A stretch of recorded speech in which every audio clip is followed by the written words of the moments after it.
Malaki ang pamilya na binuo ni Rodrigo Duterte na malayo ngayon sa kanya, ngunit patuloy na nakasuporta sa gitna ng pagsubok na kanyang hinaharap habang siya ay nasa Hague, the Netherlands. Kilalanin natin ang kanyang mga anak at mga apo na may dugong Duterte. The Philippine Showbiz List presents Mga Anak at Apo ni Rodrigo Duterte. Paulo Pulong Duterte. Si Paulo ang panganay na anak ni Rodrigo sa dating asawang si Elizabeth Zimmerman. Para sa kanyang elementary and secondary studies, siya ay nag-aral sa Philippine Women's College of Davao. Nag-aral naman si Paulo sa University of Mindanao kung saan nakuha niya kanyang bachelor's degree sa Banking and Finance noong 2002. Nagpatuloy din siya ng graduate studies sa University of Southeastern Philippines kung saan nakuha niya ang kanyang master's degree sa Public Administration noong 2009 at sa Lyceum Northwestern University kung saan nakuha niya ang kanyang doctorate degree sa Public Administration noong 2015. Tulad ng kanyang ama, pinasok ni Paulo ang politika. Nagsimula siya bilang kapitan ng Barangay Catalunan Grande sa Davao City noong 2007 hanggang 2013. Mula July 2011 hanggang June 2013, naging vice-presidente siya ng Mindanao Liga ng mga Barangay National.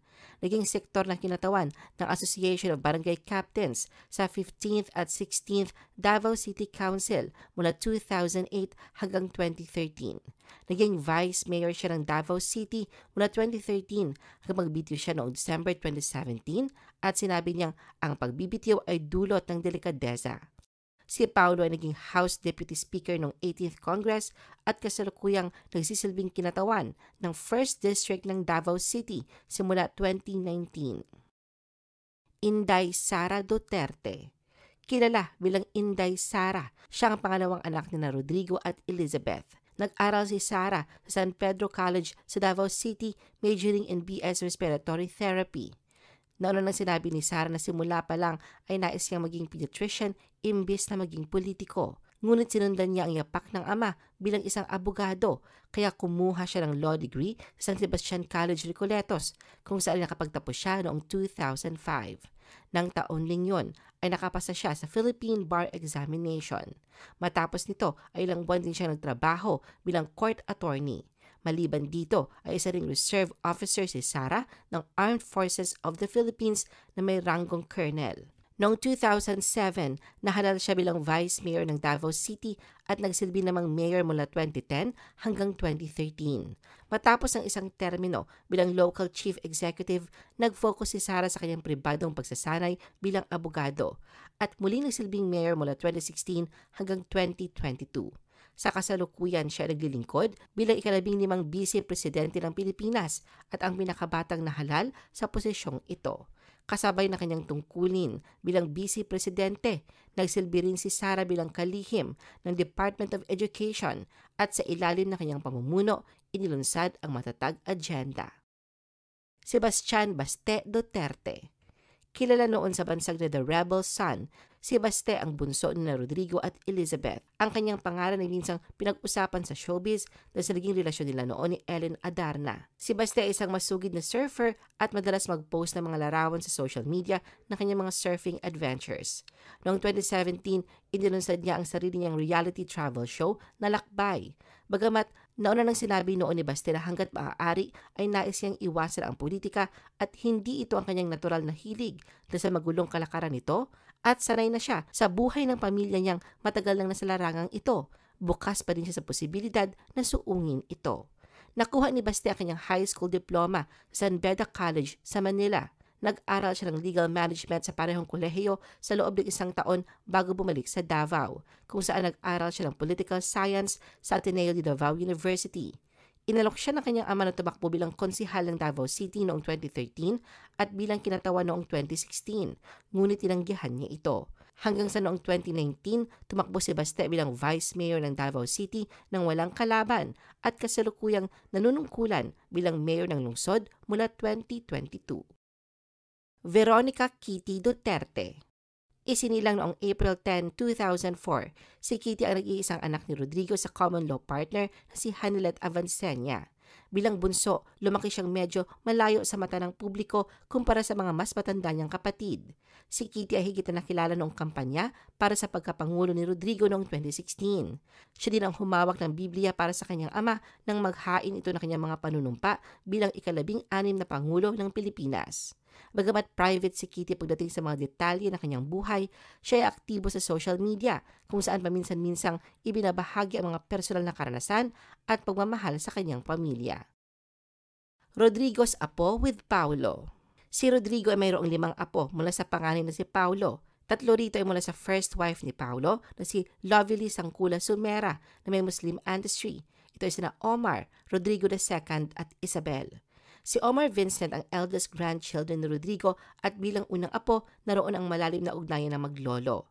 Sa isang talumpati noong 2018, habang magkasama ang dalawa, ipinahayag ni Rodrigo na ang tanging kahilingan niya ay makita si Omar na maging mayor ng Davao City, tulad ng kanyang mga yapak. Ayon sa dating Pangulo, at least may dumaang mayor na Muslim. Si Omar na may lahing Muslim ay madalas banggitin ang kanyang ugnayan sa mga Muslim, lalo na sa mga lalawigan sa ARMM. Tunay na naroon ang tawag ng politika, si Omar ang kasalukuyang barangay captain ng Buhangin Proper sa 2nd distrito ng Davao City mula 2023 at tatakbo naman sa darating na eleksyon bilang kinatawan ng 2nd district ng lungsod. Kabilang sa 3rd generation ng Duterte na sa politika, si Rodrigo Rigo II, ang second apo ni Digong kay Paulo. Noong nakaraang taon, nag-file siya ng kanyang Certificate of Candidacy bilang konsihal para sa unang distrito ng Davao City para sa 2025 election. Ang pangalan ni Isabel ay nakilala matapos naging viral sa social media ang nangyaring pre-debut photoshoot niya sa loob ng Malacanang at ang kanyang grand party noong 2018. Naroon ang close relationship niya sa lolo nang magtapos si Isabel ng senior high school sa San Beda College, Alabang sa ilalim ng Humanities and Social Sciences strand noong May 2018. Naglaan ng oras si Rodrigo upang daluhan ito. At sa matinding pagsubok na dinaranas ngayon ng dating Pangulo, hindi siya nag-iisa sa kanyang laban. Isa si Isabel sa pinakabagong miyembro ng pamilya na nagpapakita ng pagmamahal at suporta. Sa isang Facebook post, pinuri ni Isabel ang sakripisyo ng kanyang lolo at sinabi niyang ang kanyang serbisyo sa bansa ay hindi matitinag at walang kapalit. Nangako siya na ipagtatanggol ang pangalan at dangal ng kanyang lolo sa kabila ng mga injustice na kanyang naranasan. Sina Sabina at Paulo I Duterte II ay ang 2 apo naman ni Rodrigo mula kay Paulo sa current wife nitong si January Navarez. Si Sabina ay nagtapos ng senior high school sa Brent International School, Manila noong May 2024. Bilang magka-batchmate, siya ay kilalang isa sa mga BFF ni Mary Pacquiao. Sa kanyang Instagram account, ibinabahagi din ni Sabina ang ilang mga larawan mula sa mga biyahe ng kanilang pamilya sa loob at labas ng bansa. Bagamat na rin ang pagiging pribado, hindi kailang lolo's girl si Sabina. Sa katunayan, minsan niya pinakita kanyang soft side ng kanyang lolo nang mag-post siya ng throwback photo mula sa huling araw ni Rodrigo bilang presidente. Ang bunsong si Uno ay hindi naman maitatanggi ang taglay ng kakyutan at gwapong mukha. Siya ay aktibo sa sports tulad ng paglalaro ng golf, soccer at taekwondo. Naroon ang pagmamahal sa karagatan at tila namana sa kanyang tito Baste. Si Uno ay mahilig sa fishing at surfing. Rodrigo's apo with Sara. 3 ang apo ni Rodrigo kay Sara mula sa mister nitong si Attorney Manasseh Mans Carpio. Dahil sa pagmamahal ni Sara sa karagatan, ang 3 apo ni Rodrigo mula sa kanya ay binigyan niya ng palayaw na hango rito. Ang panganay ay ang adopted daughter na si Micaela Maria Sharkey Carpio. Ang pangalawang anak naman niyang lalaki ay pinangalanan niyang Mateo Lucas o Stingray. Ang bunsong apo ni Rodrigo kay Sara na ngayon ay 8 years old, ay hango naman ang pangalan sa kanya bilang si Marco Digong na may palayaw na Stonefish. Rodrigo's apo with Baste. 3 naman ang apo ni Rodrigo kay Baste. Ang panganay niya mula rito ay isang babae mula sa ex-girlfriend ng anak. Samantalang ang 2 naman ay mula sa long-time live-in partner ni Baste na si Darela Kate Necesario. Ito ay ang 14 years old na si Bella at ang 6 years old na si Yair. Rodrigo's great-grandchildren. May 2 namang apo sa tuhod si Rodrigo sa mga anak na kanyang pangalan na si Paulo. Ang kanyang first great-grandson ay mula sa kanyang apo si Rodrigo II na pinangalanang Rodrigo Duterte III na isinilang noong June 2019. Samantalang isa naman ay mula sa apo niyang si Omar na pinangalanang Godfrey Arturo Duterte na isinilang noong October 2019. Kaugnay nito, hindi naman kaila sa publiko ang pagkakaroon pa ng isang apo sa tuhod ni Rodrigo na siyang madalas na nakikita sa mga social media post ni Kitty kasama ang kanilang pamilya. Ito ay 5 taong gulang na si Mira. Sa isang panayam noon, sinabi ni Rodrigo na si Mira ay anak ng kanyang apo mula sa isang Hapones, pero hindi na niya pinangalanan kung sino ito. Nang magkahiwalay ang mga magulang ni Mira na sa kanyang pangangalaga na ito, ayon pa kay Rodrigo, sinabi niya sa Japanese consul na kung kukuhanin sa kanya ang custody ng bata ay talagang hindi niya kakayanin at ikakamatay niya. Bagamat nariyan ang ilang diskusyon kung apo ba ni Rodrigo mula sa mga anak o apo niya sa pamangkin si Mira, walang duda ang kasiyahang binibigay nito sa kanilang pamilya. Ano ang masasabi mo sa video na ito? Mag-like o mag-react at huwag mahiyang mag-comment. For our YouTube viewers, huwag kalimutan mag-subscribe at i-hit ang notification button. At para sa aming Facebook viewers, mag-like at follow sa aming Facebook page para updated ka sa mga showbiz chika. Thanks for watching!